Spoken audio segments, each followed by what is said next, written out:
मैं रिक्वेस्ट करता हूँ हेल्थ मिनिस्ट्री रिप्रेजेंटेटिव से प्लीज। अगर हम पिछले 24 घंटे में देखें तो पाते हैं कि 1020 पेशेंट्स क्योर हो चुके हैं, जिससे हमारी टोटल क्योर लोगों की संख्या बढ़कर अब 12,726 हो गई है, जिसके कारण हमारा टोटल रिकवरी रेट बढ़कर अभी 27.41 हो चुका है। Total 32,138 cases active medical supervision में हैं। पिछले 24 घंटे में 3,900 एडिशनल केसेस कंफर्म नोट किए गए हैं, जिसके कारण हमारी कुल कंफर्म केसेस की संख्या अब बढ़कर 46,433 हो चुकी है। पिछले 24 घंटे में भारत में कोविड-19 के कारण हुई डेथ्स में 195 केसेस का इंक्रीज नोट किया गया है, जिसके कारण कुल डेथ्स की संख्या अब बढ़कर 1,568 हो चुकी है। पिछले 24 घंटे में हमने कंफर्म केसेस और डेथ्स की संख्या में अब तक का हाईएस्ट इंक्रीज नोट किया है। हम एक इन्फेक्शियस डिजीज से डील कर रहे हैं, इसलिए timely reporting of cases and there management is very crucial. कुछ राज्यों में यह गैप नोट किया गया था, जिसे आफ्टर ड्यू परसुएशन अब एड्रेस किया जा रहा है। स्टेट्स के लेवल पर यह जरूरी है कि based on cases reported, contact tracing, active case search और क्लिनिकल मैनेजमेंट ऑफ केसेस को इफेक्टिवली इंप्लीमेंट किया जाए। जहां हम सब लोग कोविड से लड़ने के लिए सभी तरह के एफर्ट्स कर रहे हैं, यह भी जरूरत है कि नॉन कोविड हेल्थ सर्विसेज भी नागरिकों को मिलती रहें। हमने delivery of non essential health services के बारे में ऑलरेडी 14 अप्रैल को गाइडलाइंस जारी की थी। हमें इंश्योर करना है कि गवर्नमेंट और प्राइवेट नॉन कोविड फैसिलिटीज में जिस जोन में वह जिला पड़ता है, उसके अनुसार सारी सर्विसेज प्रोवाइड की जाएं। Immunisation, maternal child health services, services for critical ill patient जैसे कि डायलिसिस, कैंसर, डायबिटीज, टीबी और ब्लड डोनेशन जैसी सर्विसेज सुचारू रूप से चलती रहें। यह सीजन वेक्टर बॉर्न डिजीजेज जैसे डेंगू, चिकनगुनिया और अन्य बीमारियों के लिए भी कार्य करने का सीजन है। जरूरत है कि फील्ड फंक्शनरीज इन कार्यों को सुचारू रूप से करते हुए अपनी सर्विसेज रूरल और अर्बन एरियाज में सुचारू रूप से प्रोवाइड करते रहें। माननीय स्वास्थ्य मंत्री जी ने हाल ही में बिहार राज्य के स्वास्थ्य मंत्री जी के साथ वीडियो कॉन्फ्रेंस के जरिए acute encephalitis syndrome AES cases का भी रिव्यू किया है। उन्होंने राज्य को आश्वासन दिया है कि स्वास्थ्य मंत्रालय उनके हेल्थ सिस्टम को स्ट्रेंथन करने के लिए नेशनल हेल्थ मिशन के द्वारा सभी तरह का सपोर्ट प्रोवाइड करेगा। आज ग्रुप ऑफ मिनिस्टर्स ने कोविड-19 के संबंध में माननीय स्वास्थ्य मंत्री जी की अध्यक्षता में अपनी 14th मीटिंग की। मुख्यतः infrastructure in terms of PPE, N95 mask and ventilators, oxygen cylinders availability of oxygen पर डिस्कशन किया गया। यह बताया गया कि रिस्क असेसमेंट को फैसिलिटेट करने के लिए और लोगों को टाइमली अलर्ट प्रोवाइड करने के लिए टेक्नोलॉजी का इस्तेमाल करते हुए आरोग्य सेतु एप्लीकेशन को बढ़ावा दिया जाना चाहिए।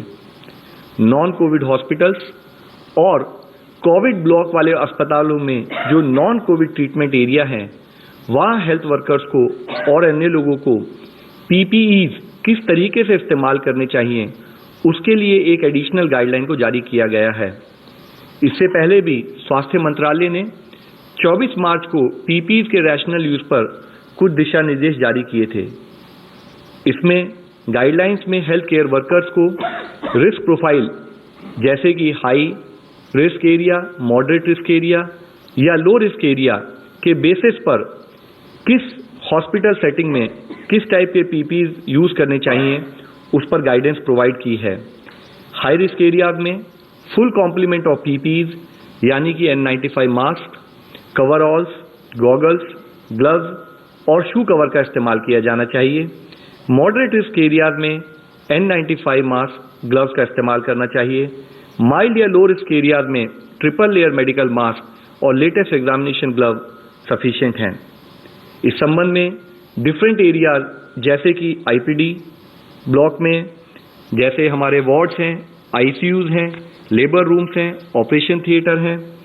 OPD ब्लॉक में हमारी हेल्प डेस्क के रजिस्ट्रेशन काउंटर हैं, डॉक्टर्स के चैम्बर्स हैं, फार्मेसी काउंटर्स हैं, सैनिटरी स्टाफ को क्या प्रिकॉशन लेनी है।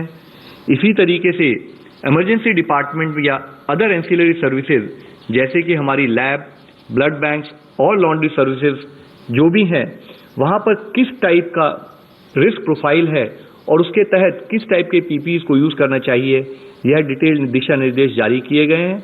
आप सबके द्वारा रिक्वेस्ट ये है कि कम्युनिटी में हमारे जितने भी गवर्नमेंट और प्राइवेट हॉस्पिटल्स हैं वो इन गाइडलाइंस जो कि हमारी वेबसाइट पर भी उपलब्ध हैं उसको समझते हुए उसके हिसाब से कार्य करें। कोविड-19 दुनिया के अभी सभी देशों में फैल चुका है। इस लड़ाई में केस मैनेजमेंट के साथ साथ जब हम लॉकडाउन को रिलैक्स करते हैं तो यह लड़ाई हमें काफी रिस्पॉन्सिबिलिटी के साथ लड़नी होगी। माननीय प्रधानमंत्री जी के अनुरोध अनुसार शुरू से ही यह लड़ाई सरकार के साथ देश का हर नागरिक लड़ रहा है।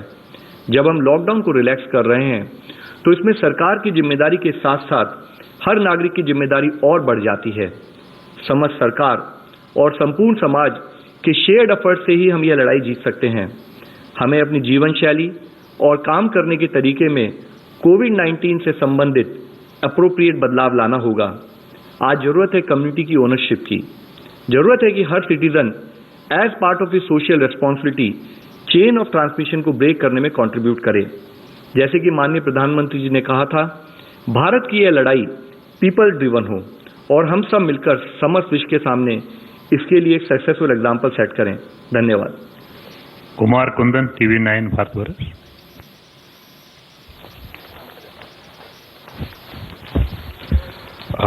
मेरा सवाल लव अग्रवाल सर से है। सर एक बात बताएं कि पिछले एक दिन की जो बात हो रही है उसमें सबसे ज्यादा डेथ्स देखे गए हैं और कुछ अगर स्पेसिफिक राज्यों की बात करें तो वहां और भी ज्यादा, मतलब मैं पश्चिम बंगाल और दूसरी जगह की बात कर रहा हूं, और क्या ये बहुत ज्यादा फैल रहा है, कम्युनिटी की तरफ जा रहा है? सर जैसे मैंने आपको इससे पहले भी बताया है कि कुछ स्टेट से जब हमारे को केसेस टाइम पर रिपोर्ट नहीं हुए, डेथ रिपोर्ट नहीं हुई, तो हमने उनको परसुएट किया और उसके तहत ही केसेस रिपोर्ट हुए, जिसके कारण ही सडनली आप डेथ की संख्या में इंक्रीज आज नोट कर रहे हैं।